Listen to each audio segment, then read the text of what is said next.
What we will show now, after doing a power spectrum measurement as a function of frequency, and you see the result still on the screen, we will now do a zero-span measurement, that is at one fixed frequency. Now, why would you do that? Well, in many cases, when you want to investigate the proper functioning of your phased array, you would like to control different elements, different like gain settings, different phase settings.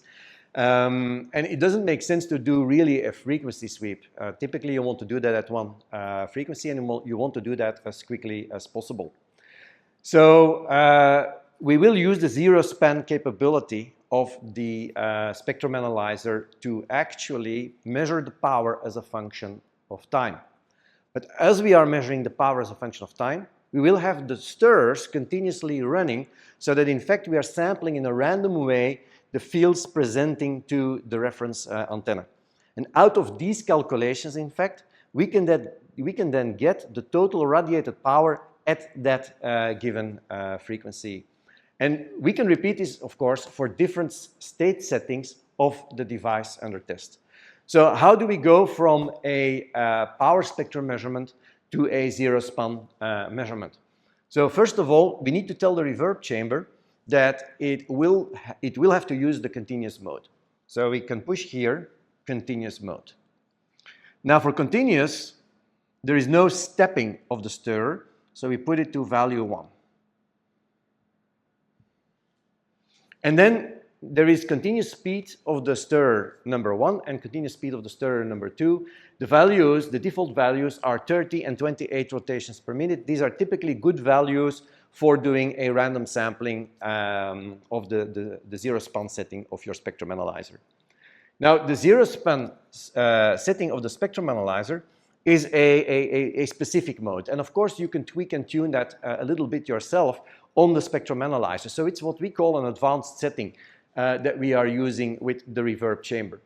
And before we have been configuring the zero-span mode on the spectrum analyzer, and we do have an application note that tells you or that explains you what the kind of preferred values are depending upon the type of measurement and the type of accuracy that you want to achieve. Now, once that is done, this preset state of the spectrum analyzer can be saved.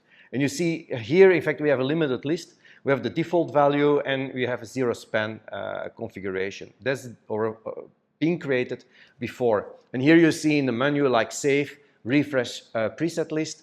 That allows you to really do your own setting on the spectrum analyzer and then make it available to the reverb chamber software. So we put the reverb chamber in continuous mode. We have zero-span. Now we need to tell the system at what frequency to measure.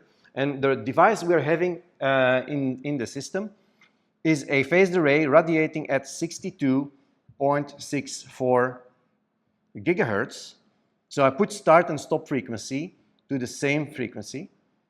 So 62.64 gigahertz, zero-span. And now, in fact, we are ready to measure. So now we start the measurement. And when you look on the screen, then you actually see that you have a time-varying power as the stirrers are moving around. And that data is being collected.